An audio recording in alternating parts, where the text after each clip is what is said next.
네, 반갑습니다 시청자 여러분. 오늘도 유재일 정책위원장님과 함께 방송을 좀 진행해 보도록 하겠습니다. 지금 스튜디오에 나와 계십니다. 반갑습니다. 네, 안녕하세요. 네, 대표님 급하게 오시느라고. 네. 네네네. 차를 돌렸습니다. 네. 오늘 몇 가지 좀 이 현재 지금 공천에 대한 상황에 대해서 질문을 좀 드리려고 하는데요. 네네네. 제가 방송실에 보내드린 첫 번째 기사를 좀 띄워주시면 좋을 것 같아요. 조국이 어저께 이제 비례대표로 자기가 출마를 하겠다라고 선언도 하면서 네. 첫 번째 정책을 이제 발표를 했거든요. 네. 근데 저 보면서 너무 이제 황당해가지고 근데 이런 얘기가 이제 조국을 지지하는 국민들한테는 막 열광과 환호의 메시지잖아요. 그렇죠. 근데 보니까 이게 한동훈 딸 논문 대필 특검법 1호 발의 이게 이제 본인이 정치인이 돼야 되는 목적이라고 나왔더라고요. 네. 이거 보면서 대한민국의 정치 수준이 진짜 약간 저질 수준이다 네. 라는 생각이 들었거든요. 네. 어떻게 좀 봐야지 맞을까요? 이런 건 마이크로 좀만 가까이 네네. 해주시면. 예. 잡스럽죠. 아니 그런데도 어떻게 네. 이렇게 지지하는 프로테이지 보니까 네. 이 조국 혁신당이 한 15% 이상인 것 같더라고요. 네. 지금요. 네. 근데 저런 얘기를 해도 네. 일단 이거를 저는 요새 우리나라 정치는 근대 이성 이런 전통에서 설명하면 안 된다. 그냥 우리나라 정치는 조선에 기반해서 보면 된다. 그러니까 저런 걸 보고 뭐라고 하냐면 전문 용어로 한풀이라고 하죠. 그러니까 한풀이. 그러니까 그 기사 그렇죠. 제목도 그렇게 나온 게 있더라고요. 네. 조국의 한풀이. 네. 예. 씻긴 굿. 오죽하면은 조국 네. 대표라고 해야 되나요? 뭐라고 해야 돼요? 이제는 저당 대표인가? 저분이 저쪽에서 사람들 저렇게 이제 몰고 다니는. 네. 좋게 말하면 이제 아이돌이고, 응? 나쁘게 말하면 이제 무당 소리 이런 소리를 왜 듣겠습니까? 그냥 한풀이죠, 한풀이. 씻긴 굿. 자기네들의 씻긴 굿. 대선 패배에 대한 씻긴 굿. 저런 거죠. 참. 근데 사실 그 뒤에 있는 이 그림 자체가 네. 조국 법무부 장관 때 네. 어떻게 이런 인간을 법무부 장관으로 세웠냐고 하면서 광화문에 나오셨던 네. 분들이 많으셨었거든요. 네. 그럼에도 불구하고 끝까지 버티다가 결국에는 이제 본인이 내려오면서 네. 그리고 지금 사실 2심 재판까지 2년 실형이 나왔잖아요. 그렇죠. 사실상 제가 볼 땐 대법원에 가도 판결 바뀌기는 쉽지 않을 것 같은데 그렇죠. 뭐 대한민국 또 사상 초유의 사태가 또 벌어지는 거 아닙니까? 국회의원 당선되고 네. 바로 또 깜빵에 가게 되는. 뭐 이때까지 국회의원 당선되고 깜빵 가는 사람은 많았지만 그렇지만 국회의원 당선될 때 깜빵 예정자는 별로 없었죠. 그러니까 이거는 거의 네네. 초유의 사태죠. 깜빵 예정자가 네네. 국회에 들어가는 건 지금 당장 봐가지고 당선 비례 몇 번을 할지 모르겠지만 일단 원내에 들어가긴 들어갈 겁니다. 이 조국 수호 집회 때 네. 엄청나게 많은 인파가 몰렸었잖아요. 서초동이에요. 네, 서초동이에요. 네. 그리고 또 그 당시에 문재인이 만약에 대권 후보로 조국을 밀어준다면 네. 당선이 상당히 유력하다라는 내용도 막 그때 나왔었는데 네. 그때 좀 어떻게 보셨어요? 조국이 조국이 만약에 이런 이슈가 없었으면 대통령이 됐었을까요? 조국은 저쪽 대선 후보 못 돼요. 그래요. 네. 그러니까 그런 얘기 들을 때마다 뭐냐면 네네. 왼쪽을 진짜 모른다. 조국이 네네. 조국이 대선 후보나 이런 거 감이었으면 네. 그랬으면은 대통령 후보가 이재명이 아니라 조국이었겠죠. 사실 이 범죄 사실이나 깜빵 가는 정도로 보면 조국이 이재명한테 비빌 수 있는 정도는 아니거든요. 네네네. 이게 단위수가 달라요. 조국은 이제 한 자리 숫자잖아요. 그래도 예, 5년도 안 넘는 그런 형량인데 이재명은 지금 이게 한 자리 숫자가 나오기가 힘들어. 그런 상황인데. 네. 어제도 또 대장동 재판이 있었는데 네. 자기 마음대로 막 불출석하고 막 이러더라고요. 보니까. 그렇죠. 우리 유동규 후보는 예, 착실히 지금 잘 출석하고 있습니다. 좀 뭐라고 말씀하세요? 재판 관련돼서는? 재판 이동규 관련돼서 후보자님은? 이제 예. 뭐 기본적으로 저쪽이 질질 끄는 거죠. 그러니까 쟤네들은 재판이 사법부에서가 아니라 결국은 다음 대선까지 끌고 가서 그거를 엎어버리겠다 이거 아니에요. 대통령이 당선이 되면은 형사소추권이 사라지니까. 네네. 이야, 그것밖엔 살 길이 없으니까 사실상 그렇죠. 질질 끌고 있는 거죠. 네. 그리고 지금 이 더불어민주당 공천하는 것들 중에서도 네. 일부러 조국이 자기 끝까지 지켜줄 사람들로 꾸리고 있는 것 아니냐라는 말들도 많이 나오는데 네. 그게 이제 대선 노리고 있기 때문에 그렇게 공천할 수밖에 없다는 얘기에 대해서는 좀 어떻게 생각하세요? 조국이 대선을 노리고 아니 그 그렇게- 이재명이요. 이재명이요? 예. 이재명은 그게 지금 조직이잖아요. 네네 그렇죠. 그러니까 제가 이제 자유통일당에 오거나 기타 등등 한 거에서도 네네.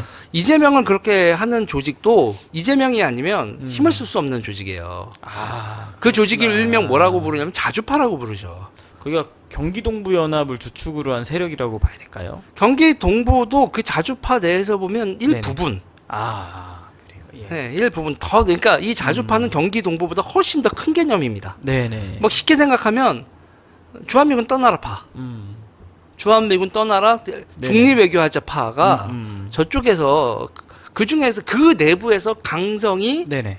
경기 동부는 기본적으로 우리가 진지전 얘기를 하잖아요. 네네네. 경기 동부는 항상 기동전을 준비하는 사람들이에요. 기동전이라는 건 뭐냐면 밥솥에다가 밥솥 네네. 폭탄 만들고 네네. 뭐 무기고 습격하고 그래서 지금 그러니까 아로라고 부르죠.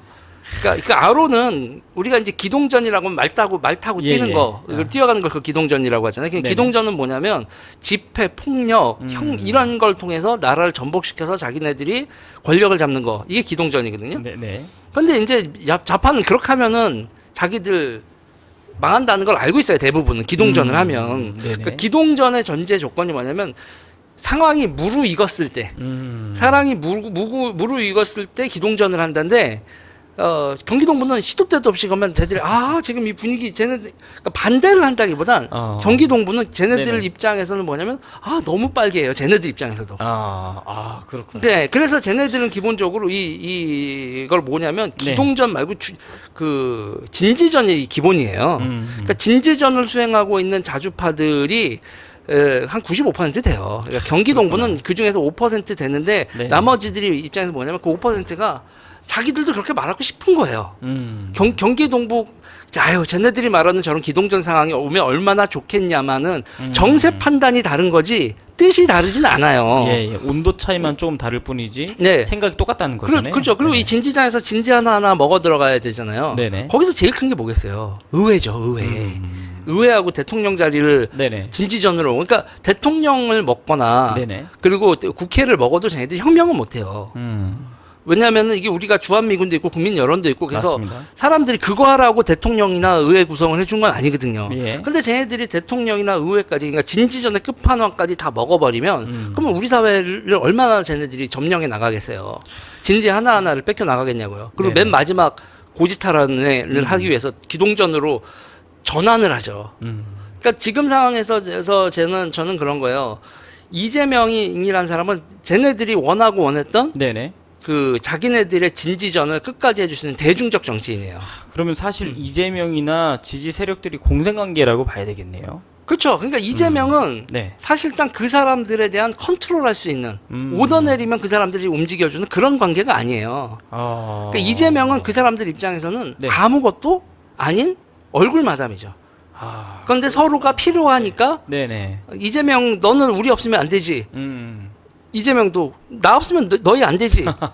이런 공성 관계고 대등한 관계예요. 그러니까 여러분들 여기 이제 네네네. 자유통일당에서 보면 정광훈 목사님이 와 그러면 오고 가 네네. 그러면 가고 네. 이런 관계의 대장이라고 생각하면 안 돼요. 이재명 그런 대장 그렇구나. 아닙니다. 여러 대장 중에 네네. 옹립된 한 명. 그러면 이번에 이재명이 공천하고 있는 더불어민주당의 공천에 대해서는 네. 어떻게 좀 생각을 하세요? 자 보세요. 네. 이재명이 공천한다라고 하지만 네네. 이재명이 이번에 이제 비례정당 같은 경우 심사위원 데려오잖아요. 네. 심사위원들이 진짜 이 자주파들 일색이죠. 그러니까 그런 말이 그렇게 많이 나옴에도 불구하고 네. 뭐 계속 그냥 일관되게 가고 그런 말이 있더라고요. 오건 말건 얘네들은 예. 총선을 이기는 게 아니라 자기네들이 의회에 드디어 민주당을 자기네들이 먹는 거죠. 이야, 그러니까 민주당 사람들이 다 쫓겨났어요. 네네. 그러니까 민주당에도 그러니까요. 민주당에서도 한미동맹파가 있습니다. 예예. 저 같은 인간이었었죠. 예예예. 이낙연 같은 사람 한미동맹 그리고 일본하고의 관계도 원활하게 가야 된다고 생각하는 그런 사람들이 민주당 내에서도 네네. 꽤 과반수였어요. 아 그렇구나. 근데 그 사람들이 어떻게 되겠어요?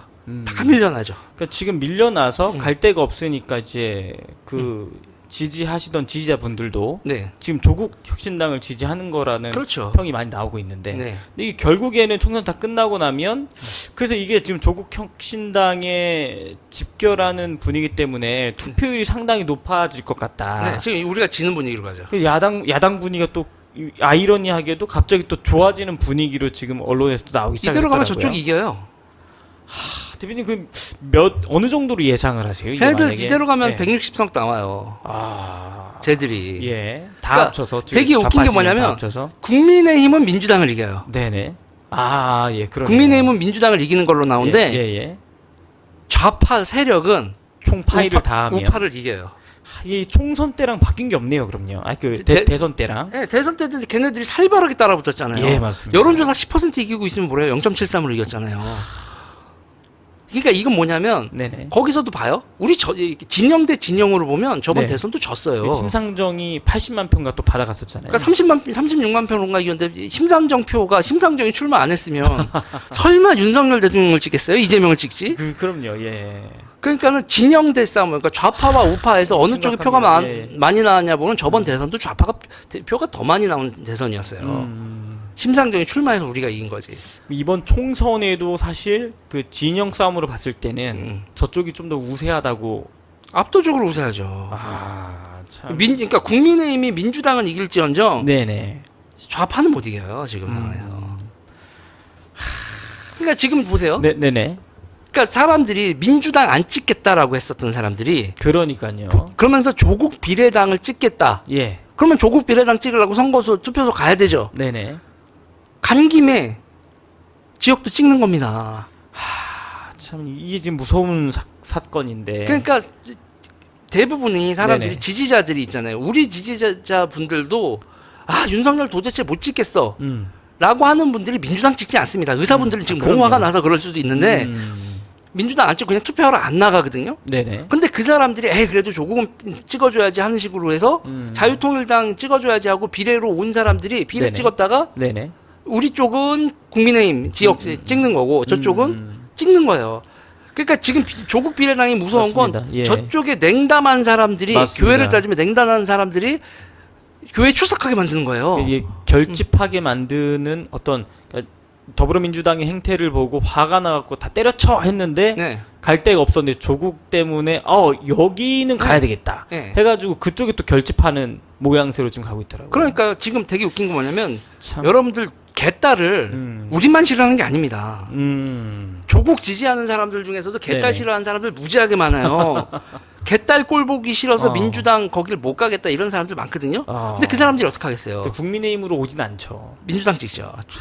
조국당 찍고 민주당 네네. 찍는 이런 사태가 벌어지기 때문에 지금 그래서 지금 선거가 뒤집혔다는 거예요. 그러니까 저쪽은 그리고 공천 주고 뭐 하는 거에서도 민주당이 조국당을 무시하지 않잖아요. 네네.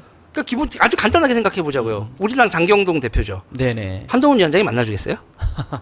근데 저쪽은 네네. 이재명이 조국한테 덕담하잖아요. 그러니까요. 이 차이가 그러니까 쟤네들은 진영으로 하고 저기는 당으로 하는 거예요. 선거를. 근데 중도층은 허상이라니까요. 맞습니다. 중도층이 있었던 건 그러니까 박근혜 대통령이 당선되기 전에는 네네. 중도층이란 개념이 좀 있었어요. 2008년 대선, 네네. 2007년 대선, 2008년 총선까지만 해도 중도층이란 개념이 좀 있었는데 네네. 2012년 박근혜 대통령이 딱 나오고 저쪽에서 어떻게 박정희 딸이 대통령이 되냐 그 난리를 치고 노무현 그렇게 가고 노무현 그렇게 가고 박근혜 대통령 당선되면서는 그냥 대한민국 중도층 자체가 소멸해요. 그리고 선거를 도대체 몇 번을 치르냐고요. 맞습니다. 그래서 예. 이제 여기서 이제 중도층 확장한다고 보세요.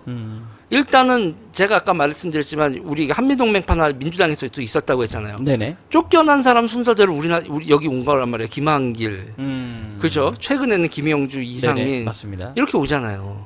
그런데 그렇게 해서 중도 확장이 될까? 그분들이 왼쪽에 있다가 오른쪽으로 왔을 때 왼쪽에 자기 표를 가지고 오냐? 아니요. 속된 말로 개털돼서 왔다고요. 그러니 무슨 중도 확장 타령을 하냐고요. 이상민, 김영주로 중도 확장이 된다? 많이 착각이 심하다. 그러니까 언론 플레이하기에는 좋아 보이는 카드일지라도 사실상 표로 돌아오진 않는다. 표로 돌아오지 않죠. 그렇습니다. 참. 그리고 네네네. 이거는 기본적으로 우리 선수가 5명이 좋고 저쪽의 선수가 우리보다 5명이 평균적으로 나빠도 그래도 매치업을 어떻게 하느냐에 따라서 상대가 약한 팀이 강한 팀을 이길 수도 있거든요. 네네. 미스매치를 만들면 계속 작전 쓰고 하면서 이건 지금 농구를 비유하는 건데 네네. 지금 상태에서 근데 문제는 우리가 지금 다 미스매치가 나요. 우리 진영 이게 우리라고 국민의힘을 우리라고 해야 되는 것도 좀 웃긴데 네네. 이쪽 지금 선거 진영이 미스매치가 나면서 계속 경합지에서 싹 다 지는 결과가 나왔잖아요. 그래서 지금 다들 멘붕이 온 거라고요. 다 아깝게 진단 말이에요. 네네. 아깝게 지는데 맞습니다. 문제는 이게 추세가 이기고 있다가 지는 거로 다 뒤집혔는데 네. 지금서부터는 어떻게 뒤집지? 그러니까 민주당이 제가 맨날 얘기하는 게 민주당이 경선 때는 시끄럽고 내분이 심해도 쟤네들은 경선 끝나고 난 다음에 일사불란하게 움직인다. 예. 임종석이 요새 떠들어요? 아예 이재명 중심으로 규합해야 된다. 이렇게 그쵸? 메시지를 강하게 내더라고요. 그러니까요. 그러니까 우리는 경선 끝나고 나면 계속 어디선가 궁시렁궁시렁 거리는 소리 계속 날 거고 저기는 진영 자체가 결집을 하고 그 조직들한테 의석을 나눠주잖아요. 네, 맞습니다. 그러니까 더불어민주당, 그러니까 제 쪽이 160석을 해도 더불어민주당이 160석을 하는 게 아닐 거래요. 네네. 그러니까 나눠준 사람들까지 다 합치면은 맞습니다. 저번에도 민주계열 180석 했다고 했지만 나중에 가서 다 제명해서 이렇게 탈당시켜주고 네네네. 국회 비례정당 이렇게 해서 다 하고 나니까 민주당 의석수 줄잖아요. 예, 예. 그래도 진영으로 움직이니까 꼼짝을 못 하잖아요. 참. 왜 국민의힘 같은 경우에는 진영으로 생각을 안 하고 당 안에만 제일 갇혀 있는 걸까요? 자, 간단하게 생각해보면 저쪽 네네. 자주파 있죠. 자주파를 끌어안죠. 네네. 한미동맹 종결, 네네. 한미동맹 주한미군 철수, 그렇죠? 네네. 그럼 저쪽은 우리 쪽에선 한미동맹 사수, 수호, 그리고 주한미군 철수 반대. 네네. 우리는 그 얘기를 하는 사람들을 이 국민의힘은 품을 생각이 없어요. 간단하게 생각하면 제가 어저께 한 게 그래. 도태우 변호사 사태 있었잖아요. 네네네. 조용해졌는데 그래서 뭐냐면 호남이 허락한 우파. 그리고 좌파가 허락한 우파. 그쪽에서 네네. 뭐라고 하지 않는 우파만 데리고 가면 중도 확장이 되겠냐. 뭐 이런 거죠. 야, 참. 그 또 다음 기사도 한번 또 보면서 이제 이야기를 하겠습니다. 다음 기사도 좀 한번 올려주세요. 같은 맥락에서인데 조국이 줄기차게 자기가 이제 국회로 들어가야 된 이유 중에 하나가 네. 윤석열 탄핵을 또 외치고 있거든요. 네. 이번에 200석을 본인들이 완수를 해서 근데 이게 사실 헌법에도 지금 현재 윤석열 대통령을 끌어내릴 수 있는 건 없는 걸로 저는 알고 있는데 네. 조국이 자꾸 지지자들한테 이렇게 그 서울대 교수 하시던 분이 저런 얘기하면서 선동을 하고 있단 말이에요. 3분의 2. 네네. 그러니까 저거 네네. 쟤네들 입장에서 보세요. 박근혜 대통령 탄핵 성공시킨 게 10년도 안 됐어요. 자기네들이 저렇게 한 기억이 있고 네네. 이력이 그리고 있기 때문에. 예. 그때 이제 보면 제가 그러면서 되게 지금 상태에서 이렇게 관리하면 안 된다고 얘기를 하는 건데 지금 김건희 여사 거의 최순실 만들어놨죠. 지금 우파 지지자분들도 김건희 하면은 막 절레절레하는 분들 진짜 많아요 지금. 그렇죠. 그리고 이제 걔네들 입장에서는 최순실 게이트 하면서 그냥 정윤회 문건 이런 게 있었잖아요. 네네 맞습니다. 그래서 빌드업을 차근차근 했다고요. 아. 사전 징후로 정윤회 문건이 뭐가 네네. 있었고 뭐 그 다음에 뒤에 했다. 그러다가 최순실이 딱 등장했을 때 그랬죠. 지금 등장인물도 지금 다 예정돼 있어요. 뭐 천공, 네네. 뭐 건진, 아, 뭐 이런 식으로 해서 뭐 이렇게 법사 붙어 있는 빌드업 사람들 할수 있는 게 다 차근차근 이제 네. 준비가 돼 있다. 이렇게 예. 돼 있고 쟤네들이 의석수를 많이 확보한다. 그래놓고 딱 터트려 버리는 거예요. 뭐 천공 지금 뭐 디올백부터 그 영상부터 시작해서 천공 뭐 영상 이렇게 하다가 네네. 건진법사 뭐 이렇게 터트리고 뭐 예, 예. 그러면 어떻게 되겠어요? 그럼 또 최순실 게이트 터지는 거예요. 참. 그래서 제가 여기서 이제 하는 게 진영 결집을 하면서 가야 된다. 저는 기본적으로 그런 입장이거든요. 네네. 그런데 보세요. 맨 처음에 대통령이 당선될 때 2030 지지 네. 세력 뿔뿔이 흩어졌어요.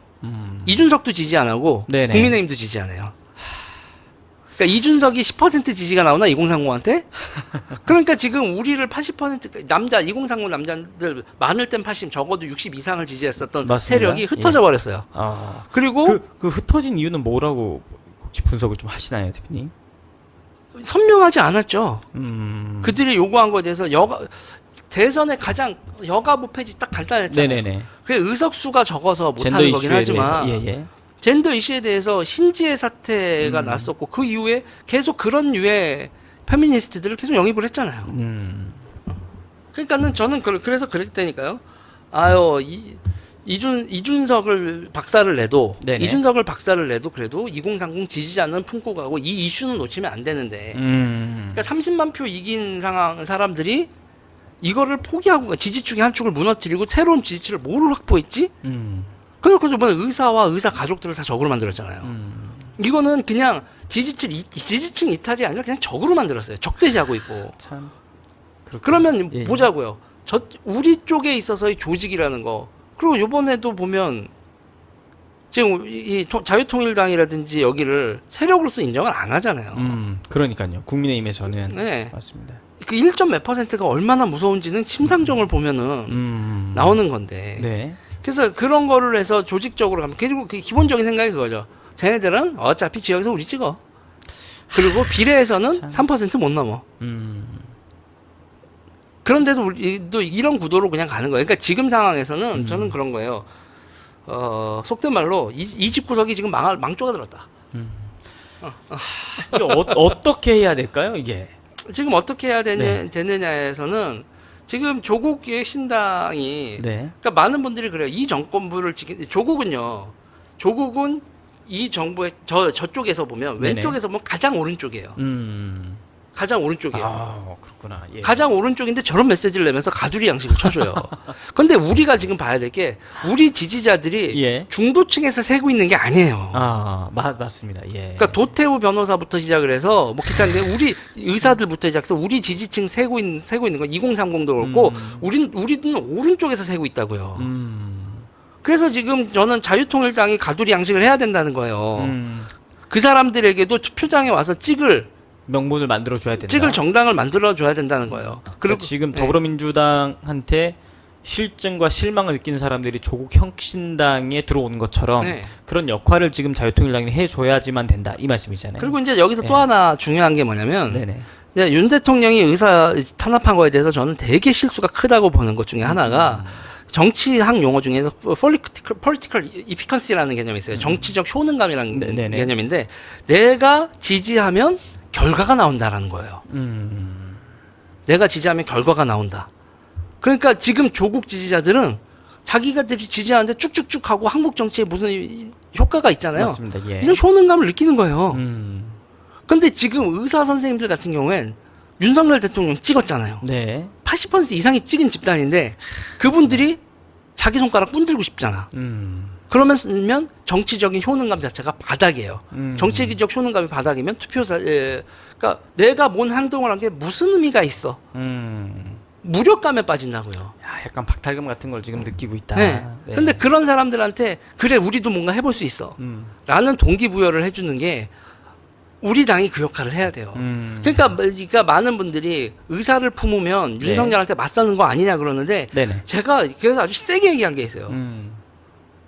의사는 오래도록 보수를 할 거고 윤 대통령 여기서부터 지금 임기 몇 년 안 남았다. 3년. 예. 지금 여기서 보수 진영 자체가 의사를 적으로 돌려버리면 우리 진영은 앞으로 선거에서 계속 크게 데미지를 입고 간다. 그러니까는 좌파 같으면 자기 지지자들 상대로 해서 자기 지지자 박살내면서 중도층 확장되고 지지율 올라간다는 거 왼쪽은 상상을 못하는데 여긴 너무 쉽게 생각하는 거예요.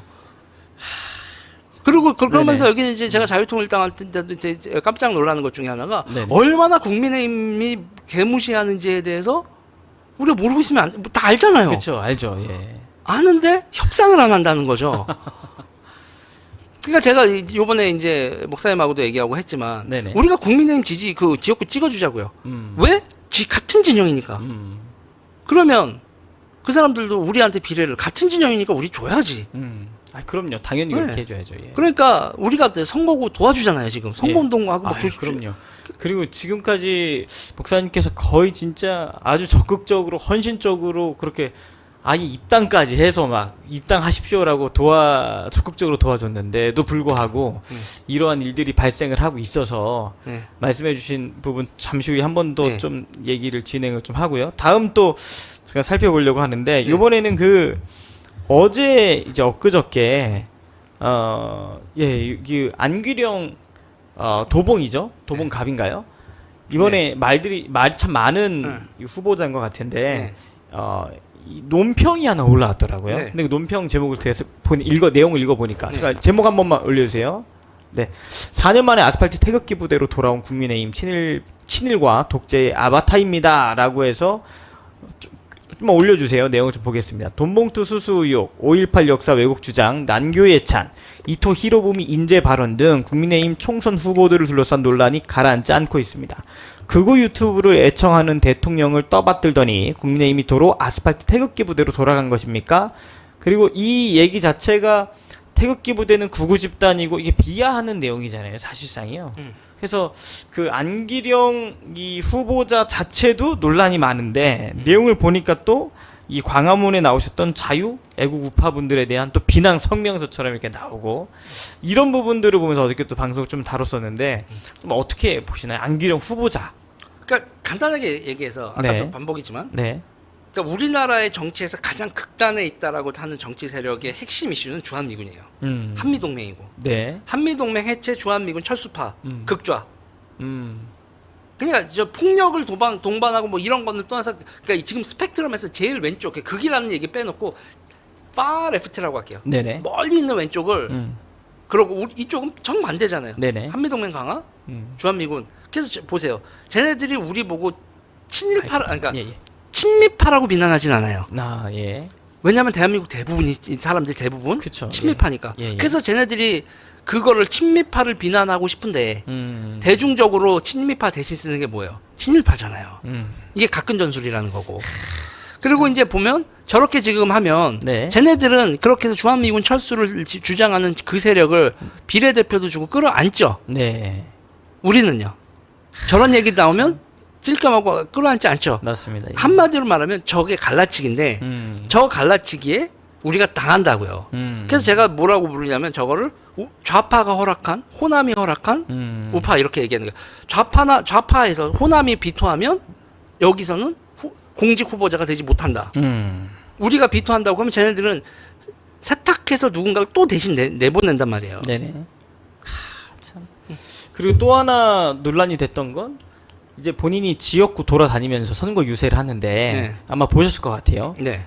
그 지지자인데 더불어민주당이 지지자인데 여기 무슨 동인 줄 아냐 그랬더니 자기 동네를 이제 몰라서 네. 당황하는 모습들이 있었거든요. 네. 그러니까 그런 모습도 사실 조국을 통해서 봤던 것처럼 네. 아 이런 사람들이 대한민국의 정치인으로 나오고 있다는 현실이 사실 굉장히 좌절감이나 상실감이 크다고 느껴졌었거든요. 네. 그러니까 그런 부분들이 있어도 어떻게 정치 개혁을 해야 저런 사람들이 아니라 진짜 나라를 바로 세울 수 있고 건강한 정치 이념을 갖고 있는 국회가 만들어지는지 대한민국 모든 영역에서 사실 전 세계 나가면 참 잘하는 것들이 많잖아요. 삼성도 그렇고 지금 스포츠 스타들도 외국 나가서 참 잘하고 있는데 네. K-팝 문화도 그렇고 근데 정치 영역은 3류 이하 수준이라는 생각이 진짜 많이 듭니다. 그 제가 요새 얘기하는 게 네. 정신 조선이에요, 여전히. 그때 머물러 있다고 지금. 네. 탕파 싸움이죠.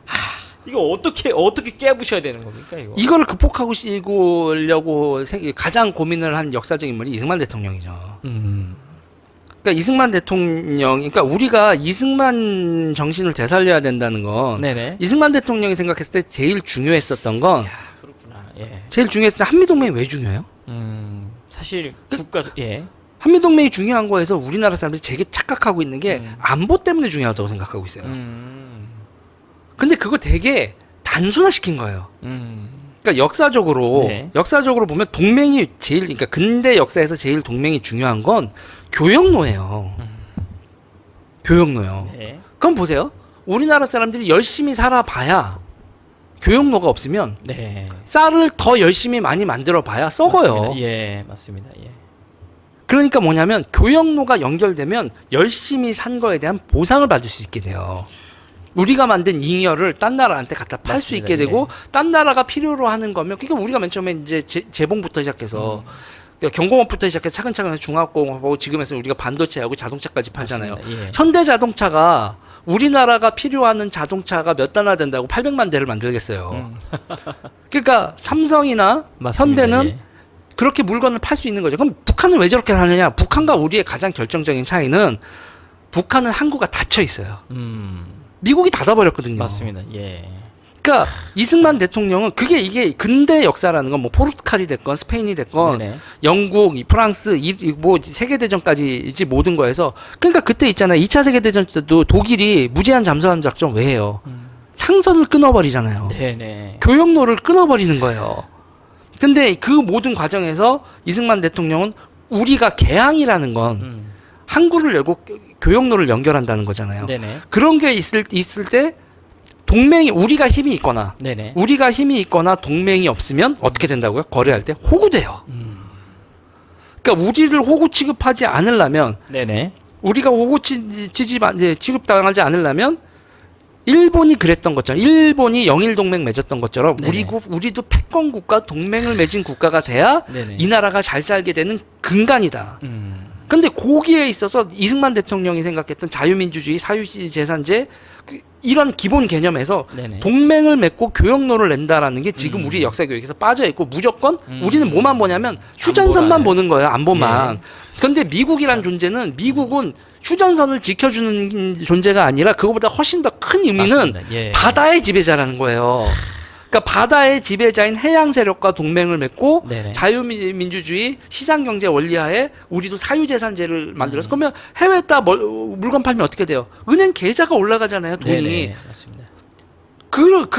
우린 그거를 만들어주기 위해서 이승만 대통령이 큰 빌드업을 한 거죠. 네네. 근데 이게 우리나라가 자유민주주의, 사유재산제 그리고 한미동맹 이 해양문명국가라는 것도 다들 해양문명국가가 뭐라고 하는데 간단해요. 교역로를 지금 우리 같이 맞습니다. 예. 부가가치 생산, 유통, 금융에 있어서 그리고 서비스 이런 거에 있어서 지적재산권 이런 거에 있어서 부가가치를 추구하는 거. 우리 지금 돈 버는 거 누가 뭐래도 돈 버는 걸 제 1번 가치로 생각하고 예. 있는 나라잖아요.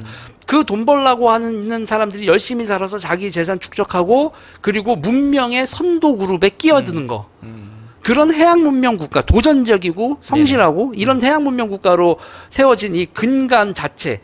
그러면서 기본적으로 뭐냐면 그러면 정치 세력은 뭐를 관리해야 되느냐? 요새 용어를 하면 GVC예요. GVC. 글로벌 밸류 체인.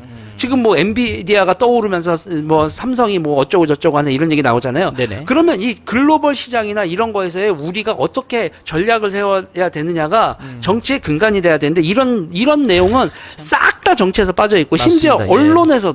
언론에서도 지금 러시아 우크라이나 전쟁이 벌어진 거에서 우리는 딴집 얘기인 줄 알잖아요. 근데 실제 저 딴 나라에서 전쟁이 나도 결국에는 우리한테도 피해가 오잖아요. 기름값도 올라가고 하다 보니까 그리고 여러 가지 피해를. 예. 그 지금 세상 사람들이 다 얘기하면서 대만 아니면 한국이다 다음번은 그러는데 지금 동아시아 패권 전쟁에서 그러니까 맞습니다. 예. 미국도 유럽에 지금 자기네들이 몰빵이 아니라 유럽은 네네. 유럽 국가들이 지키고 자기네들은 중국하고의 경쟁에서 맞습니다. 하겠다는데 예. 중국하고 경쟁은 그럼 미국, 일본 여러분 기분 나쁘지만 일본이 미국 입장에서는 당연히 그렇죠. 그렇죠. 예, 예. 미국, 일본, 대만, 한국이 네 번째가 돼버렸어요 지금. 이런 식의 것들이 지금 다시 역사적 전환기로 오고 있는데 네네. 근데 우리 정치는 여전히 뭐다? 탕파 싸움이에요. 이게 이게 솔직히 얘기하면 네네. 이거는 좌파 우파도 아니에요. 좌파 우파도 아니고 그냥 북인 남인이에요. 동인 서인이고 그냥 누구의 당파지 그 어떤 이데올로기적 배경이 없는 네네. 그리고 추구하는 근대적 가치를 추구하지 않는 그러니까 정치에 있어서 사람들이 제일 추구하는 가치가 뭐냐면 입신양명이에요. 국가의 대전략 같은 건 없고 벼슬 해서 자기가 나라의 관료가 된다. 네네. 관료가 돼서 뭐 할 거라는 가치 판단에 있어서 근대적 의미의 국민국가, 네이션의 정치인들이 아니라 이거는 킹덤의 정치인들이에요. 그러니까 킹덤의 정치인들이니까 이재명도 킹같이 굴고 윤석열 대통령도 킹같이 이렇게 되는 거죠. 그러니까 네네. 근대 정치가 아니에요, 이건. 이거 근데 대표님 이게 벌써 하루 이틀 내려온 이 당파 싸움이 아니잖아요. 네. 이거 어떻게 갈아엎어야 이게 청소가 되는 건가요, 이게? 뭐 조금 전에도 얘기했지만 기본적으로 네네. 우리가 이승만 정신을 2020년형으로 바꿔야 돼요. 그러니까 요즘 하는 얘기로 네네. 그러니까 생각해 보세요. 글로벌 글로벌 밸류 체인이라는 거 이거를 대한민국이 섰을 때 대한민국 사람이 누가 생각을 했냐고. 이승만 맞습니다. 빼놓고는 아무도 생각을 안 해. 그러니까 그 당시에 논문 쓴 것만 보더라도 네. 대한민국이 만약에 자유민주주의 국가로 건국을 한다면 네. 미국의 영향력 하에 있는 자유민주주의 국가여야만 된다. 그렇죠. 이런 논문의 내용을 쓰는 거 보면 해안 자체가 그 당시 사람들의 지성과는 비교도 안 될 정도로 넓게 봤다. 그러니까 그 당시에 이승만 예. 대통령이 본 거는 그러니까 그레이트 게임이라는 거 러시아와 네네. 러시아와 그 이제 그 영국의 패권 전쟁인데 네네. 그때 이제 우리가 이제 거문도 사건 그러잖아요. 거문도 사건이 발생하고 이용장이 있잖아요. 이용장이 조선 내각에 편지를 써요. 거기 편지 내용이 이런 거예요. 네네. 지금 아프가니스탄에서 전쟁이 났는데 네네. 러시아가 남하를 해서 아프가니스탄을 뚫고 나가면 그러면 영국의 핵심 이익이 있는 인도를 러시아가 노릴 수 있게 된다. 영국은 그걸 막아야 되기 때문에 뭐 그러기 때문에 그 당신 내에 있는 거문도라는 데가 블라디보스토크부터 시작해서 딱 거기가 요충지라 네네. 영국이 거기를 그렇게 한 거고 차후에 어떻게 할 거다 이런 얘기를 하는데 그 다음에 이제 조선 내각 사람들의 반응이 더 황당해요. 그거에 대해서 이런 방구 말을 제대로 네네. 아프가니스탄이 뭐지? 거기서 러시아하고 둘이 전쟁이 났는데 그게 뭘 어쨌다는 그쵸. 거지? 우리랑 뭔 상관이지? 뭔 이런 상관이지? 거지. 이렇게 그 러시아하고 영국하고 참. 이렇게 세력 경쟁을 한다는 예. 게 뭐 우리 보고 어쩌라고? 네네. 지금 냉정하게 얘기를 해보자고요. 우크라이나에서 그러니까 아프가니스탄에서 러시아와 영국이 패권 전쟁을 하고 있다. 네네. 패권 경쟁을 하고 있다 하는 거하고 러시아하고 우크라이나하고 전쟁을 하고 있다라는 거하고 그거를 같이 등가해서 지금 미국하고 중국하고 패권 전쟁을 하고 있다라는 걸 등가해서 보면 우리가 지금 100년이 지나서 정치가 과연 나아졌느냐. 그러면 역으로요. 이승만 대통령 같은 사람이 지금 있으면 네네. 완전히 원맨쇼를 할 거라고요. 얘들아 지금 이 상황이 어떻게 되는 거면 어떻게 되는 거고 어떻게 되는 거야. 것처럼. 예, 맞습니다. 그리고 일본이 화이트리스트 해가지고 그런 거는 우리를 반도체 밸류체인에서 밀어내려고 하는 거고 삼성하고 지금 그렇잖아요. 삼성 지금 네네. 완전히 기고 있는데 네. TSMC 공장 일본에다 짓고 막 이렇게 하잖아요. 그러니까 동맹 없이 가치 시사슬 체제에 우리가 끼어들 수 없어. 그러니까 네네. 우리가 동맹으로서의 역할을 충분히 맞습니다. 해야 되고 그거에 대한 요구로 부가가치가 높은 우리는 이런 역할을 하겠다라는 산업도 길러내고 맞습니다. 모두 해야 돼. 이런 얘기를 이승만 대통령이 있으면 지금 하겠죠. 그러니까 지금 자유통일당이 이승만 정신은 네네. 그 시대도 그렇고 지금도 그렇고 가장 세련된 정치 사상이에요. 그러니까 우리가 지금 사실 자유통일당이 그렇게 네네. 지금 여기서 주류 정당이 안 되고 이승만 정신의 계승자가 한국 네네. 정치에서 주류 정치가 아니고 지금 우리가 3% 넘냐 마냐 이러고 있는 건 우리도 죄인이야. 우리도 죄인이고 우리도 빨리 국민들을 설득해 나가야 돼요. 대한민국 네, 국민들요. 맞습니다. 예. 그러니까 사유재산이나 이런 걸 너무 당연히 여긴다니까요. 러시아 볼까요? 네네. 그러니까 우리 지금 사유재산 하면 통장하고 부동산 등기 아니에요. 네네. 근데 러시아는 갑자기 통장에서 이거 스위프트 코드 휙 날려버린단 말이에요. 미국은 은행 계좌 자체도 동결시킬 수 있고 그리고 폐쇄시켜버릴 수도 있고 니네 바다에 상선 블록 못 다녀. 우리나라보다 잘 살았던 이란이 미국하고 동맹 끊고 어떻게 됐냐고요. 지금 우리보다 잘 살았잖아요. 테헤란로 있고 저기 서울로 있고 그런데 1979년 당시로 생각했을 때 우리가 이란보다 어떻게 더 잘 살지 우리가 상상이나 하기 했냐고요. 미국하고 동맹이 끊어진 이란이 어떻게 됐고 그러니까 우리랑 북한하고 다른 건 미국하고 그러니까 바다가 열려 있는 우리 네네. 바다가 닫혀 있는 북한이란 말이에요. 그래서 사실 그 소련이 이 한반도 전체를 공산화시키고 싶어했던 이유 자체도 네. 이 항로가 다 열려 있기 때문에 삼면이 바다로 그래서 너무나도 먹고 싶어 했는데 그것도 이승만 때문에 막힌 거잖아요. 그렇죠. 그리고 네. 러시아 입장에서도 보세요. 걔네들이 크림 전쟁 지금 네네. 우리 역사에서 나이팅게일 등장하고 있었던 그 크림 전쟁하고 네네. 그러면 러시아는 남쪽으로 내려와서 어떻게든 흑해를 넘어서 그 보스포러스에요. 그러니까요. 예, 예. 그 보스포러스에요. 어떻게 지나가요? 그 좁은 데를. 그러니까요. 예. 그러니까 그걸 어떻게든 뚫고 나가서 남쪽까지 내려와서 지중해 항구 하나 확보하고 맞습니다. 스웨덴하고 전쟁 피터 표트르가 그렇게 전쟁하면서 상세르부르크 그리고 2차 세계대전 끝난 다음에 월경지인데 칼라닌그라드 네네. 우리가 이제 칼라닌그라드를 맨 처음에 그 전에 뭐라고 불렀었죠? 독일 순간 생각이 네네. 안 나네. 그랬던 걸 왜 그렇게 계속 하려고 했겠어요? 항구거든요, 항구. 네네 맞습니다. 중국도 지금 대만 뚫고 나서 태평양하고 이런 데를 다 장악하고 싶은 거란 말이에요. 그러니까 우리 뭐 자원도 없는데 네. 무역을 통해서 먹고 사는 건데 진짜 맞습니다. 그래서 우리가 미국하고 동맹을 맺고 나서야 네네. 제대로 된 개항과 그러니까 쿠사리 먹지 않는 교육국이 된 게 네네. 미국 동맹이 아니었으면 우리가 어디서 그런 대접을 받아요. 이승만 대통령이 나오니까 제가 하나 또 좀 여쭤보고 싶은 건 문화전쟁 얘기가 많잖아요. 네. 지금 좌파들이 완전히 문화전쟁에서 선점을 하고 있는 네. 이때에 최근에 건국전쟁이라는 영화가 나왔습니다. 네. 그리고 지금 이제 100만 명을 돌파를 했는데 요런 측면은 좀 어떻게 보고 계시나요? 그러니까 문화전쟁에서 예. 우리가 제일 지고 있는 게 근데 우파 정당들도 다 뭐로 먹히고 있는지 몰라요. 약자 타령이거든요. 약자 보호한다. 약자 보호한다. 그리고 대한민국은 헬조선이다. 네네. 이게 완전히 좌파석 빌드업이에요. 자 보세요. 남자 250벌을 벌어서 대한민국 어떻게 살아? 이렇게 얘기를 해요. 네네. 그럼 남녀 합치면서 500이잖아요. 네.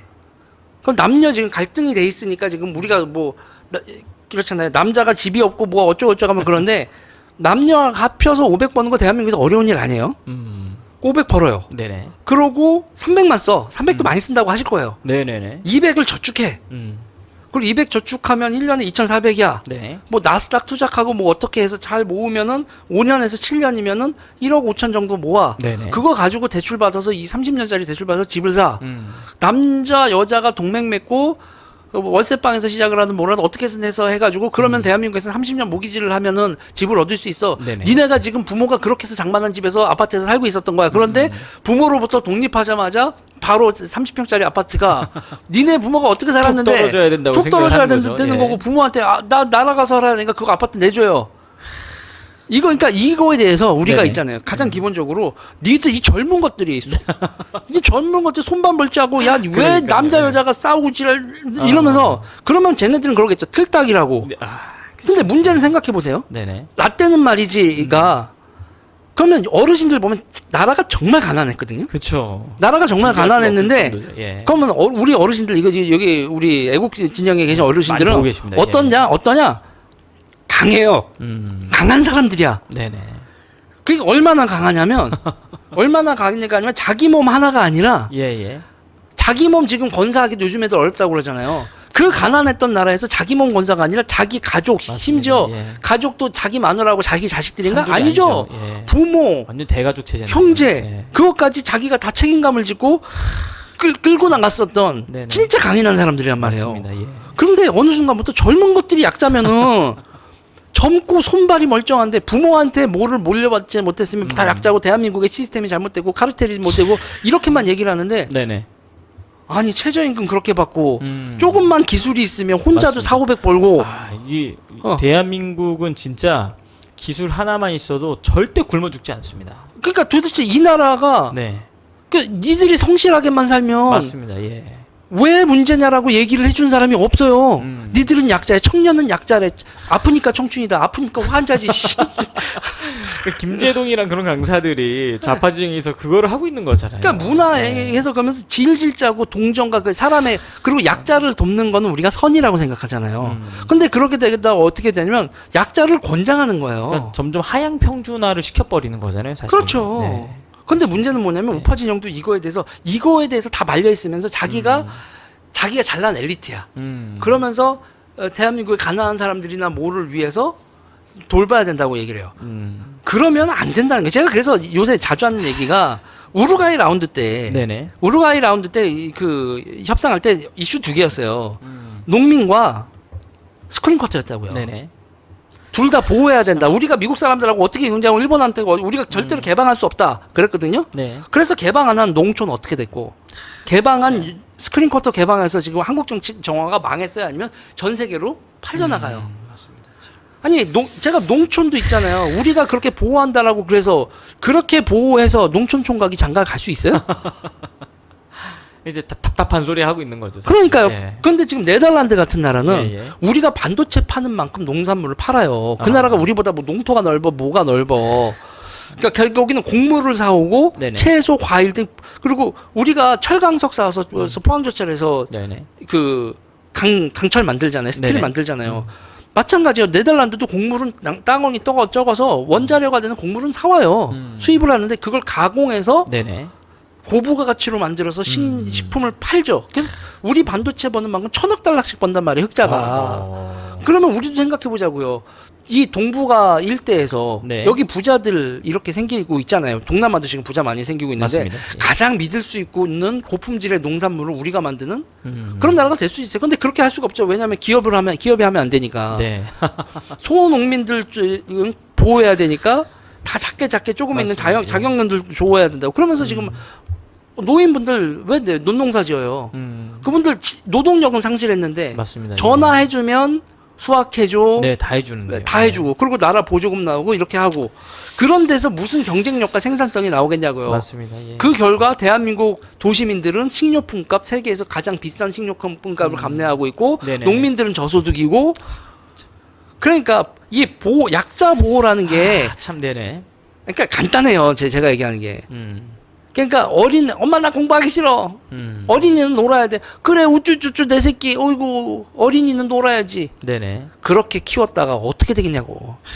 맞습니다. 참. 그러니까 우리가 우파가 문화 전쟁에서 이기려고 하면 네네. 이승만 대통령 정신이요. 이승만 대통령은 뭐 했어요? 일단은 그 교역로를 확보해야 돼요. 네네. 교역로를 확보해서 우리가 그때는 일단 기술이 없는 상태에서 일단 열심히 해요. 네네. 근데 그 다음은 어떻게 돼요? 전문가 기술자. 맞습니다. 예. 이거 확보하는 거잖아요. 이승만 대통령 그 화천댐 8호도 그렇고 전기 생산하는 거 하나 확보하려고 얼마나 신경을 썼어요. 맞습니다. 예. 없는 살림에 원자력 배워와라. 그 당시에 원자력은 맞습니다. 예. 최첨단 산업이었습니다.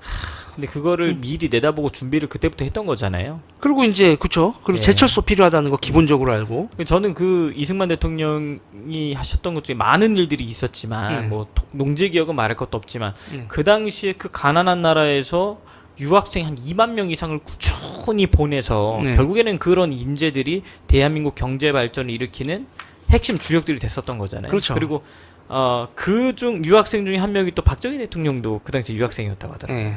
그렇죠. 혜택을 받던. 야, 참 그런 말씀하신 대로 그런 탁월한 압도적인 리더십이 등장하지 않으면 이 문제 해결이 안 된다. 그러니까 기본적으로 예. 우리가 뭐냐면 우리의 삶을 다이렉트로 봐야 돼요. 그러니까 자유민주주의가 뭐냐라고 하고 사유재산제가 뭐냐고 했을 때 제가 그런단 말이에요. 그때 이제 그 이승만 대통령 때나 박정희 대통령 때 보면 네. 통장이라는 개념이 없어요, 사람들이. 그렇죠. 예. 통장이라는 개념이 없고 저축이라는 개념도 당연히 없어요. 저거 네. 그러면 내 거 뺏어간다 이런 거거든요. 그렇죠. 그래서 그 당시 국민학교죠. 국민학교 애들한테 통장 만드는 걸 가르쳐서 애들이 부모한테 가르치게 만들어요. 참. 그러니까 지금은 우리가 네네. 사유재산제가 너무 당연한 것 같이 맞습니다. 예. 생각을 하지만 통장 하나 개설해서 그거를 어느 정도의 관료 체계냐고요. 누가 누구한테 돈을 얼마 해서 통장이 어떻게 줄어들었고 맞습니다. 이런 거를 지금이야 보편화돼 이렇게 할수 있으니까. 보편화돼 예. 있으니까 이러고 이거를 그 보편화하는 과정에서 얼마나 이 근대성 사유재산을 유지하는 이 근대성을 해서 기업도 부기를 해야 되잖아요. 예, 예. 그러면서 지금 이거 어르신들 보면 웃으실 수 있는데 네네. 1원이요, 2원이요, 주판이요. 네. 예, 예. 주판에 대해서 얼마나 주판하고 회계라는 거에 대해서 그러면서 우리가 경리니 뭐니 그러면서 예, 주판하고 맞습니다. 예. 요즘은 다 사라졌지만 주판까지 예, 예. 얼마나 가르치면서 맞습니다. 예. 사유재산제를 운영하는 방법, 지키는 방법, 기업을 운영하는 방법을 가르쳤냐고요. 그런데 지금 뭐냐면 그런 게 다 그냥 된 줄 아는 거지.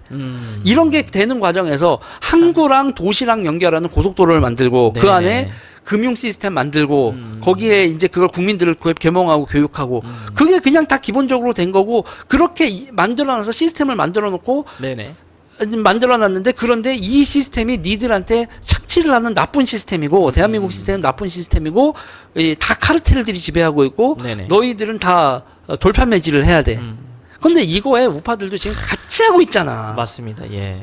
전문가가 기득권자가 되고 억울한 마음을 가진 사람들이 돌팔매하면서 신나하는 걸 그걸 지지율 상승이라고 생각을 하고 전문가 귀한 줄 모르고 성실이라는 사람들 귀한 줄 모르고 맞습니다. 그냥 포퓰리즘으로 우파도 가고 있다고요. 이러면 예, 나라 맞습니다. 망하는 겁니다. 이게 어느 순간부터는 포퓰리즘이 좌파 쪽에서만 있었는데 이제 우파도 똑같이 표방하고 따라가면서 네. 둘 다 좌파 포퓰리즘으로 지금 흘러가고 있어요. 그러니까 기본적으로 세상 사람들 다 약자래. 참. 아니 네네. 우리는 강한 사람들의 후손들이라니까요. 맞습니다. 예. 지금 우리 부모 세대는 진짜 전 세계 역사상 최고로 강한 세대야. 진짜 진짜 아무것도 없었는데 진짜 아무것도 없는 전쟁 거름더미에서 네. 이 나라를 일궈낸 세대잖아요. 네, 이승만 대통령의 외교적 안목이나 그리고 여기서의 산업화, 진짜. 박정희 대통령의 산업화 이런 거에서 그리고 이 다음에 우리가 이제 앞으로도 계속 이 기조를 네네. 그러니까 보세요. 약자 보호가 아니라 네. 우파라면 도전, 맞습니다. 예. 도전, 혁신.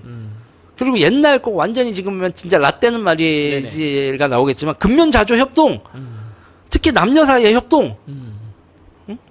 아무리 왼수 같아도 욕을 할지언정 아유 저 영감탱이 하면서도 남녀가 같이 그쵸. 손을 가지고 맞습니다. 가정을 예. 이끌고 뭐 이렇게 가야 되는 거지. 맞습니다. 이렇게 남녀 갈등을 좌파 애들이 조장하고 이런 와중에 우파도 끽소리 못하고 여자가 약자입니다. 네네. 그러면 남자 여자 사이에서 여자가 약자고 뭐 도시민 농촌 사이에서 지방이 약자고 모든 걸 다 약자를 도와야 됩니다. 지방을 도와야 됩니다. 여자를 도와야 됩니다. 뭘 도와야 됩니다. 그러면 근면성실한 사람만 호되는 나라를 맞습니다. 만들어 놓으면 예. 그럼 나라꼴이 제대로 되겠냐고요. 맞습니다. 누가 열심히 성실히 일하고 싶어 하겠습니까? 그러니까 점점 이렇게 출산율 문제가 지금 대한민국을 자살로 이끌고 있다고 얘기를 하는 건데 아. 이 출산율 문제 간단한 게 네네. 애들한테 이제 저도 그 진짜 이 X세대인데 네네. 소비가 인생의 미덕이라고 가르치면 안 된다는 거예요. 남녀 간에 협동하고 둘이 같이 살면 살고 네네. 가족 꾸리고 그럼 뭐예요? 지금 상태에서 이 소비 위주로 했었던 세대가 전부 다 뭐 네네. 어떻게 가요? 외롭잖아요. 외롭고 맞습니다. 내가 왜 살지라는 생각이 드는데 아유 애새끼 찡찡대고 밥 달라고 울어봐 왜 살는지 생각이 드나 외로울 틈이 어딨어 기저귀 갈아야지. 맞습니다. 네. 정신이 없죠. 하루가 정신이 네. 없죠. 예. 그러니까 지금 우리가 그래도 그렇게 사는 게 제대로 사는 거라는 얘기를 해야지. 네네 맞습니다. 자 보세요. 우리의 이 소비에 있어서의 평등을 추구해서 지금 대한민국이 어떤 일이 벌어졌는지 전 세계에 대해서 명품을 제일 많이 사잖아요. 맞습니다. 예. 뭔 샤넬을 개나 소나 다 사. 평등한 국가예요. 그런데 그렇게 겉보기를 추구하는 평등 속에 우리 삶이 얼마나 골마 있고. 맞습니다. 예. 그러면서 갑자기 이제 샤넬도 못 사준 남자랑 결혼하네. 아, 이런 말도 안 돼. 그리고 보니까 요즘에는 생일 파티를 2번 한다고 하더라고요. 그러니까 사진 찍기에 좋은 장소에서 한 번 하고 이벤트하기 좋은 장소에서 또 따로 하고 그러니까. 이런 말도 안 되는 진짜 이 SNS가 이제 젊은 세대를 다 망쳐놓고 있는데 네. 아 지금 이 대표님한테 들어야 될 얘기들이 더 많은데 이제 또 벌써 1시간이 훌쩍 지나가가지고요. 네. 또 다음 기사 요게 이제 마지막으로 이제 저희가 좀 보려고 하는데 네. 근데 요게 이제 어제 나왔던 기사거든요. 네. 이명박 대통령이 전 대통령이 광우병 날 끌어내리려고 했던 것이다. 네. 날 못 끌어내리니까 이제 박근혜 대통령 끌어내렸던 것이다. 요런 얘기를 했어요. 네. 근데 저 당시에 광우병 선동 사태를 일으켜서 이명박 대통령 정권을 그냥 식물 정권으로 만들어 버렸었잖아요. 네. 근데 이때에도 시청 앞에 지금처럼 이 광화문에 모였던 것처럼 시청 앞에서 정광훈 목사님이 사람들 모아다 놓고 이 얘기를 했었거든요. 누가 경제 살려달라고 대통령 뽑아놓은 줄 아느냐. 대한민국을 망가뜨리는 종북 주사파 정권. 이 사람들 빨리 척결해 달라고 뽑았다. 딴 생각하지 말고 이것부터 해결해 달라. 벌써 20년 전에 그렇게 외치셨었거든요. 근데 이제 와서 다 지나간 다음에 요 얘기 하시는 거 보면 너무 저는 속상하기도 하고 안타까웠는데 잠깐 그 한 1분, 2분 영상이 있거든요. 그거 한 번만 좀 틀어주세요.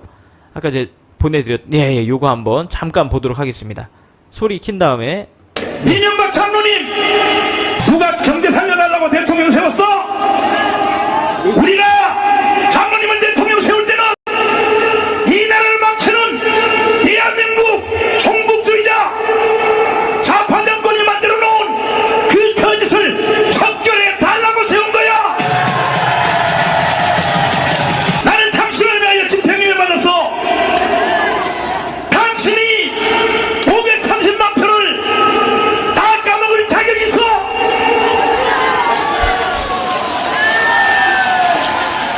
정신 차리세요 장로님. 나는 장로님을 위하여 집행유예를 받은 사람이야.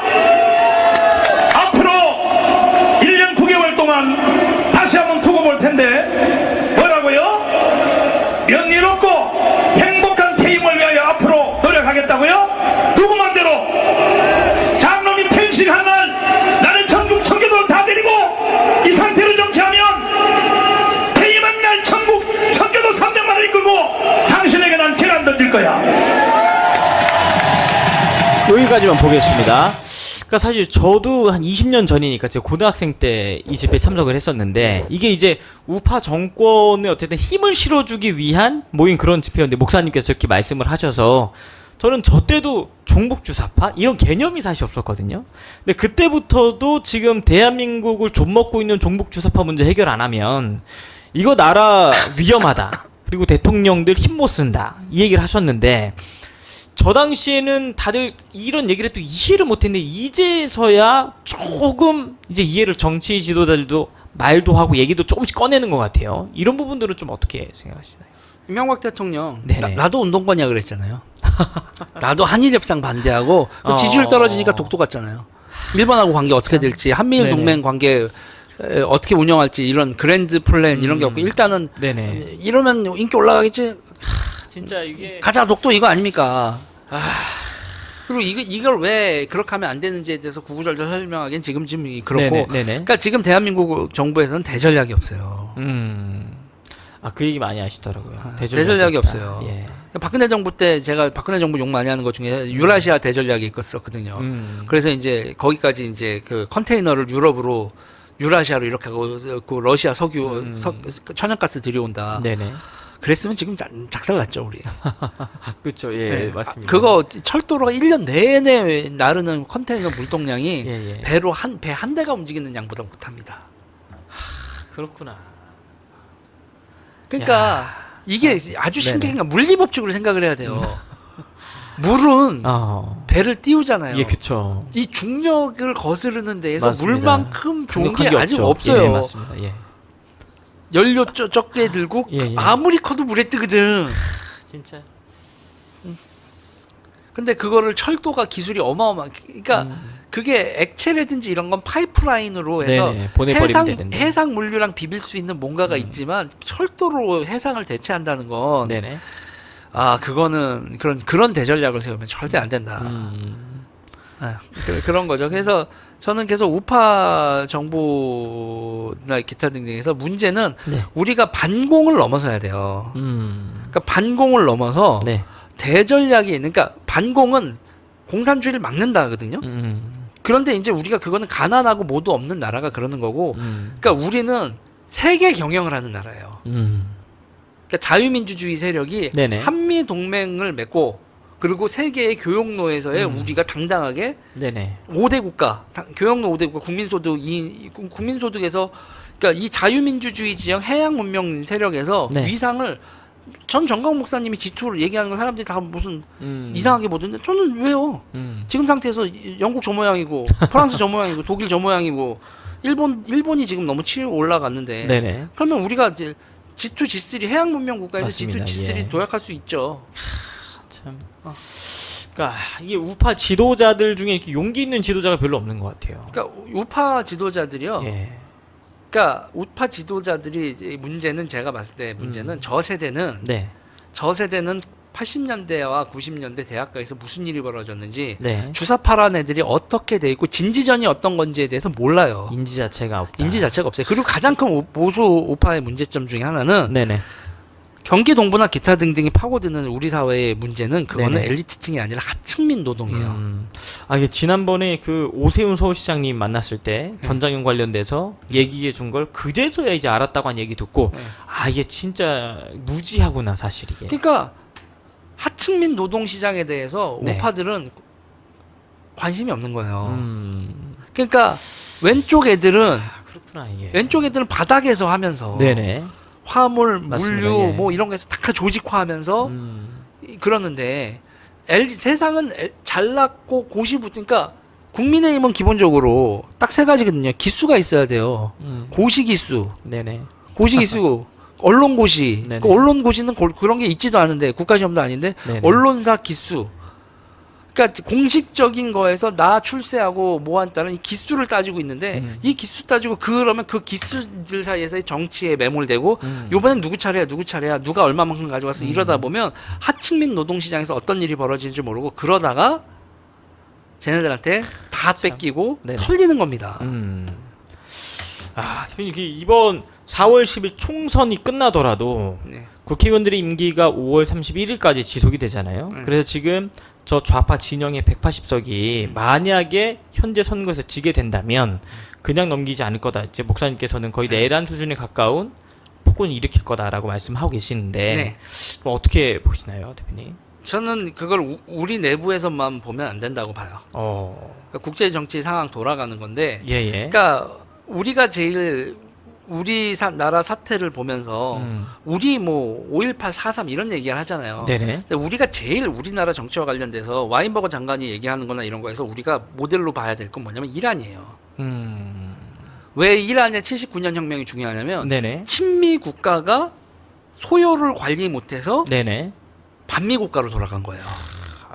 이것도 좀 충격이네요, 진짜. 그래서 그때 이란 사태에서 핵심이 뭐였죠? 가장 핵심적인 사태가 미 대사관 점거, 네네. 그리고 거기 구금 사태죠. 미국 대사관 직원들 거기 시위대가 구금한 네네. 거잖아요. 그러면서 미국하고 이란이 외교 관계가 단절됐죠. 완전히, 예. 그거 배워서 80년대 이 인간들이 뭐 했어요? 문화원 불질렀잖아요. 미군 시설 불지르고 점거하고. 네네. 그게 기본적으로 모의 교시다 참. 이란처럼 만들어라요. 그러니까 친미 국가 이란이 네네. 무너져서 반미 국가로 되는 그 모델이 기본적으로 와인버거 장관이 경계하거나 기타 등등 하는 것도 네네. 니들 이거 경계해라. 그러니까 미국도 그것도 약간 솔직한 게 있어요. 진짜? 야, 배지가 불러도 그렇지 이게 넘어갈 줄은 자기들도 몰랐다. 그러니까 미국이 그걸 네네. 알았으면 F-14 톰캣을 줬겠냐고요. 이란한테. 그거 딴 나라 아무도 안 팔았는데 맞습니다. 이란한테 예. 팔았어요. 완전 진성 친미 국가가 한 네네. 방에 넘어가는 거란 말이에요. 그러니까 그런데 이제 대부분의 사람들은 에이 우리나라에선 그런 일이 벌어지지 않겠어 그러죠. 그런 생각을 많이 하고 있습니다. 예. 네. 그런데 우리는 지금 항상 그 위험이 있는 나라예요. 그러니까 이 주사파들은 언제나 준비되어 있다. 네네, 맞습니다. 언제나 준비되어 있다. 그러니까 예. 이란처럼 우리를 이란처럼 만들어서 저쪽 북중미 블록. 그러니까 이란은 지금 북중미가 아니라 러시아, 러시아랑, 중국, 네. 북중러죠. 예, 북중러. 북중러 이랑 같이 지금 움직이고 있잖아요. 그러니까 우리를 그쪽 편으로 움직이게 하려고 하는 세력이라는 거예요.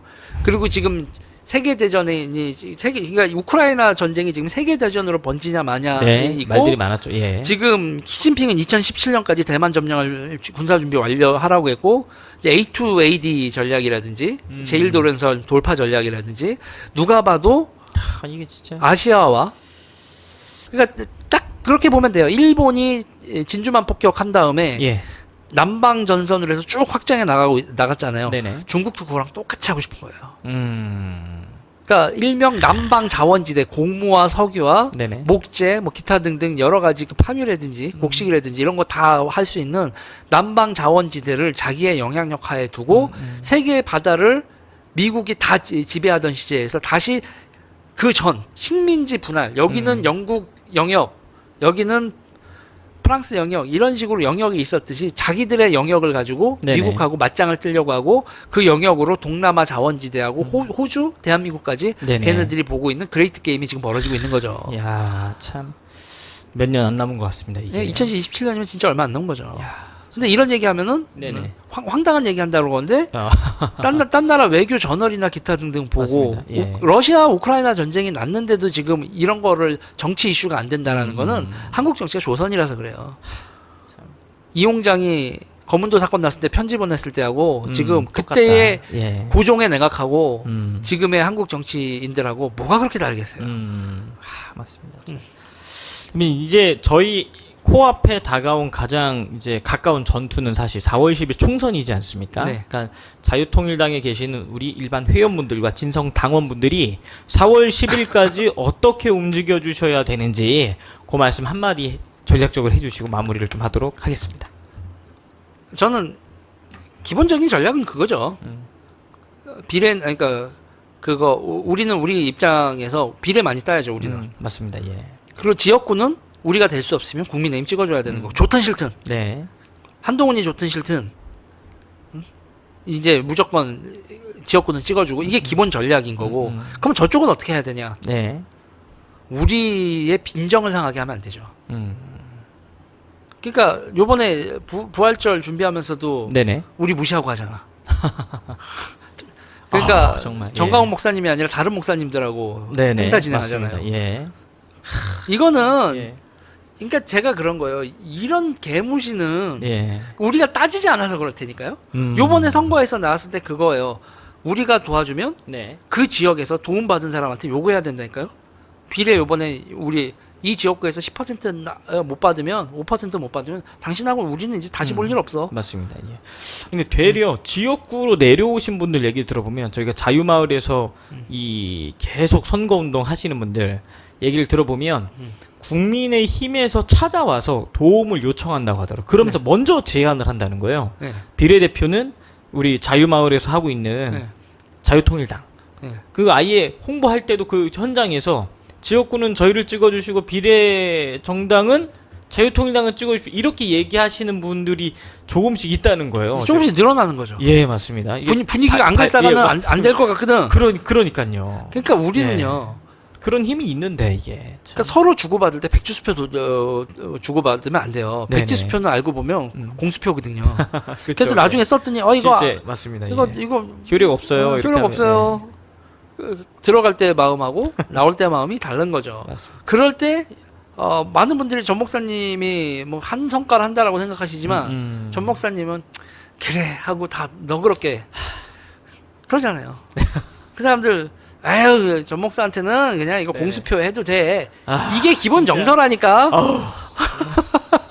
그래서 요번에는 내가 그 꼴을 못 보겠다. 그래서 국민의힘 쪽에서도 유질 저 새끼가 하고 지금 골치 아플 거예요. 근데 저는 분명히 얘기하는 건 네네. 의사들도 보수 집단인데 이건 맞습니다. 2030도 쉽진 않겠지만 저는 예. 그런 거예요. 윤석열 정부하고 국민의힘이 뱉어낸 국민의힘 그러니까 보수 지지자들은 맞습니다. 우리가 싹쓸이하겠다. 아 맞습니다. 참. 그러니까 윤석열 정부에 무조건 무조건 협력을 하면 네네. 윤석열 대통령한테 화가 난 보수가 있다라는 사실을 여러분 인정을 해야 돼요. 네, 그럼요. 예. 우리가 그걸 하지 않으면 그분들은 선거에 나오지 않습니다. 맞습니다. 그분들을 담을 수 있는 그릇을 저희가 준비를 해야 된다. 네. 맞습니다. 윤석열 대통령한테 지지하고 협조하는 건 협조하고 따질 건 따져야 돼요. 여러분들 집에서 네네. 남편, 부인, 자식 생각해보세요. 아무리 사랑스러운 집안 식구들이어도 따질 땐 따지고 싸울 땐 싸우고 얻어낼 건 얻어내야지. 안 그러면 어떻게 된다? 호구된다. 그리고 결국에는 승리하는 방향으로 가야 되는 거잖아요. 그렇죠. 맞습니다. 집구석이 잘 되려면 그냥 맞습니다. 무조건 그냥 아빠가 도박을 하던 아빠가 안 되죠, 그러면. 뭐를 네, 하면서 그냥 맞습니다. 그냥 오케이 이렇게 하면 안 돼요. 따진 건 따져야 되고 맞습니다. 윤석열 대통령은 그러니까 보수 진영에 너무 많은 사람들한테 상처를 너무 많이 줬어요. 윤석열 대통령인데 한동훈 이번 도태우 변호사 사건으로 얼마나 많은 사람들이 상처를 받았습니까? 그러니까요. 자유우파 진영에서는 진짜 막 분노가 극에 달했던 사건 중에 과학자, 하나인데. 예. 그러니까 우파 블록에서 의사, 과학자, 그러니까 쉽게 생각하면 진짜 이과 블록. 지금 여러분 이 우파 중에서 이과들이 얼마나 지금 윤석열 정부한테 화가 나 있는지는 여러분 현장에 다녀오시니까 아마 예. 맞습니다. 이거 지금 빨리 자유통일당에서 싹 흡수를 지금 해야 되는 상황이 있습니다. 네. 여러분 4월 10일 총선이 이제 얼마 남지 않았습니다. 한 달도 채 남지 않은 상황이기 때문에 사력을 다해서 지역에 계시는 분들은 30분, 50분, 100분 꼭 섭외를 해서 지인 섭외에 총력을 기울여 주시고 대표님 말씀해 주신 것처럼 이번에 저 더불어민주당에서 더 이상 우리는 더불어민주당을 지지할 수 없다. 이 대안으로 조국 신당이 지금 막 15%, 17%로 떠오르는 것처럼 우리가 그런 방향성으로 우파 진영에서 오갈 데 없는 분들을 빨리빨리 흡수를 해서 몸집을 더 키우는 방향으로. 그래서 오늘 오후 3시에도요 자유통일당에서 또 입당식이 있습니다. 여러분 그 방송도 많은 시청을 부탁드리고요. 유재일 대표님 또 추후에 모시고 계속해서 좋은 말씀 들어보도록 하겠습니다. 대표님 오늘 시간 내주셔서 감사합니다. 네, 감사합니다. 수고하셨습니다. 네.